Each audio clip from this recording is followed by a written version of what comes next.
Ladies, happy Mother's Day. I got to say it individually to most of you, but to all of you, happy Mother's Day.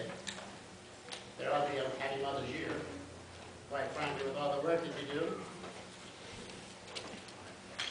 and the little things that you get. It's another Lord's Day, a day that God has made for us to worship Him and sing praises to His name.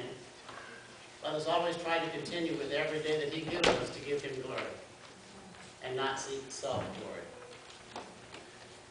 If you remember the story of the Israelites, they were in Egypt 430 years. And they suffered persecution. They weren't probably as bad as some of the slaveries that we did in America in the South. But it wasn't like the first century slaves. When I owed somebody some money, I went and worked at their house until my money was paid off, and then I went home free. But they had to work hard. And the entire time they're there, they're always crying out, Lord, spare us. Lord, forgive us. Lord, give us a rescue. Lord, send someone to save us. Finally, God says, okay, I'll send someone to you. And He sent the great man, Moses. Interesting how at birth, he, like Jesus, survived a persecution of children to go on and do the things that he had intended, or God had intended for him to do. Verse 10, chapter 14 of Exodus. And if you're there, we're just going to go a page at a time for a couple of sections, and then I'll make a big jump forward.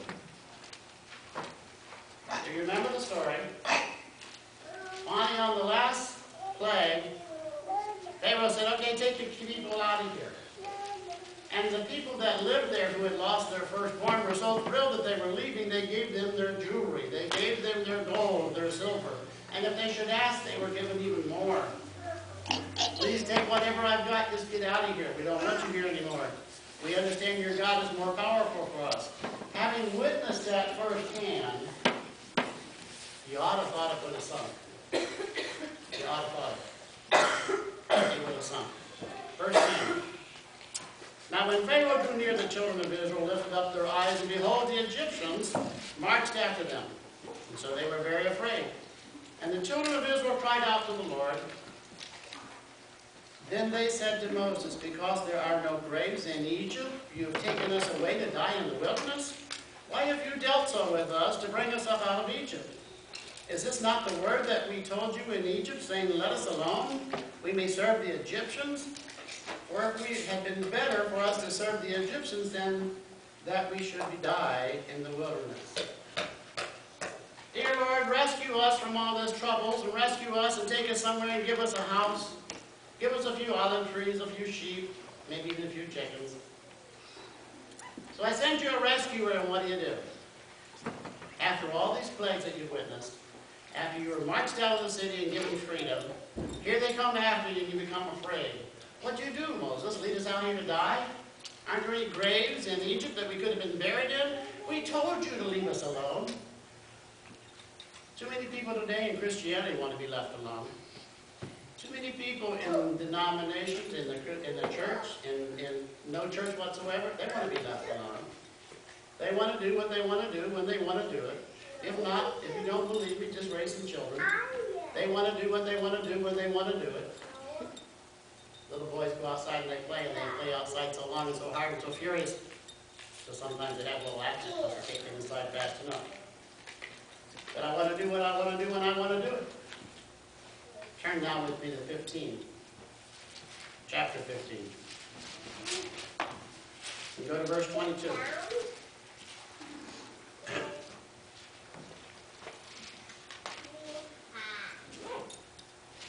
So Moses brought Israel from the Red Sea, and they went out into the wilderness of Sur, and they went 3 days into the wilderness and found no water.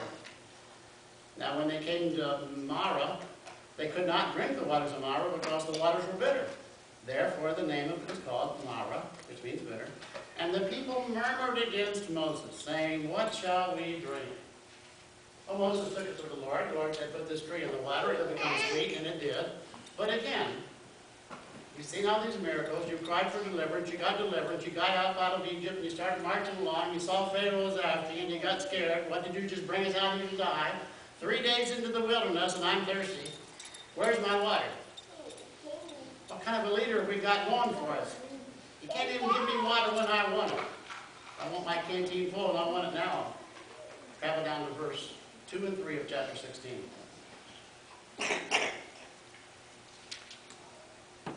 Then the whole congregation of the children of Israel murmured against Moses and Aaron in the wilderness. And the children of Israel said to them, "Oh, that we had died at the hand of the Lord in the land of Egypt, when we sat by the pots of meat, and when we ate bread to the full, for you have brought us up out of this wilderness to kill this whole assembly with hunger." Moses, we had it easy back home.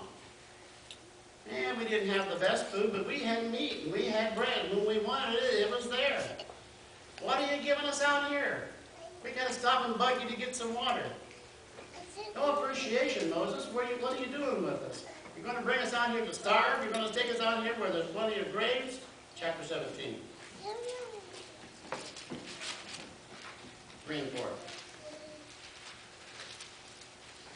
Again, the people thirsted for water, and the people murmured again against Moses and said, "Why is it you brought us up out of Egypt? To kill us, and our children, and our livestock with thirst?"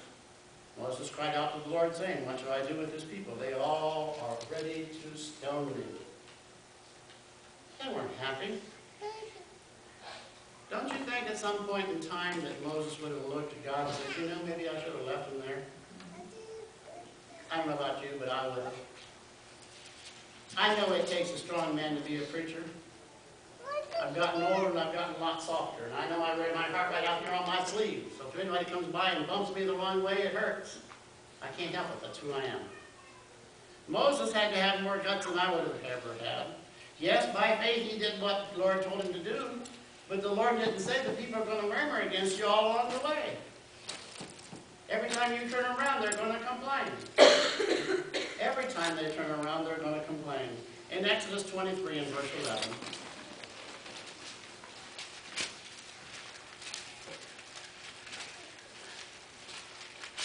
Sorry about all the verses. Judith here should be proud of me. Now the 7th year you shall let it rest. I got the wrong verse. Verse 1. Sorry, I lied to you. You shall not circulate a false report.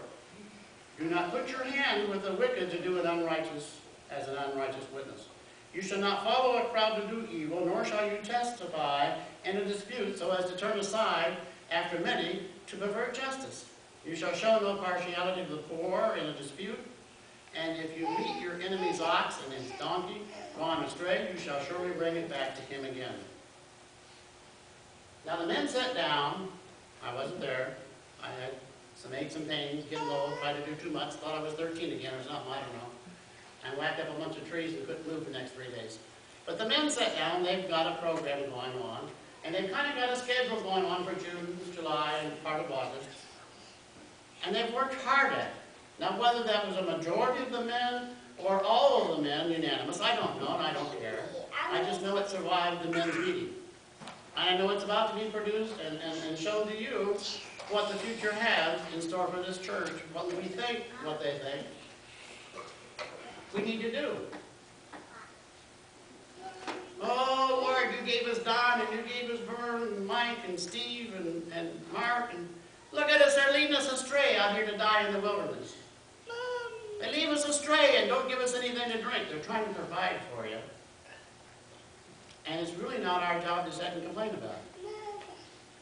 And what's worse is if you've got to complain about it, if there's something serious going on that you really don't believe in, why are you taking it to somebody else rather than taking it to the men? I don't agree with a lot of things. And sometimes I made the mistake on Wednesday nights sometimes, and I let some people vent. And it was for venting because I didn't want them to burst. And sometimes I get to a point where I need to vent or I'm going to burst. But you know, none of us are perfect. Vern mentioned in his prayer, God said that all of us are sinners. All of us fall short of the glory of God. All of us. Do the men do everything that I think is right? Maybe not. But guess what? It's not my job to tell you I disagree with you. Do the men always do something that you think is right?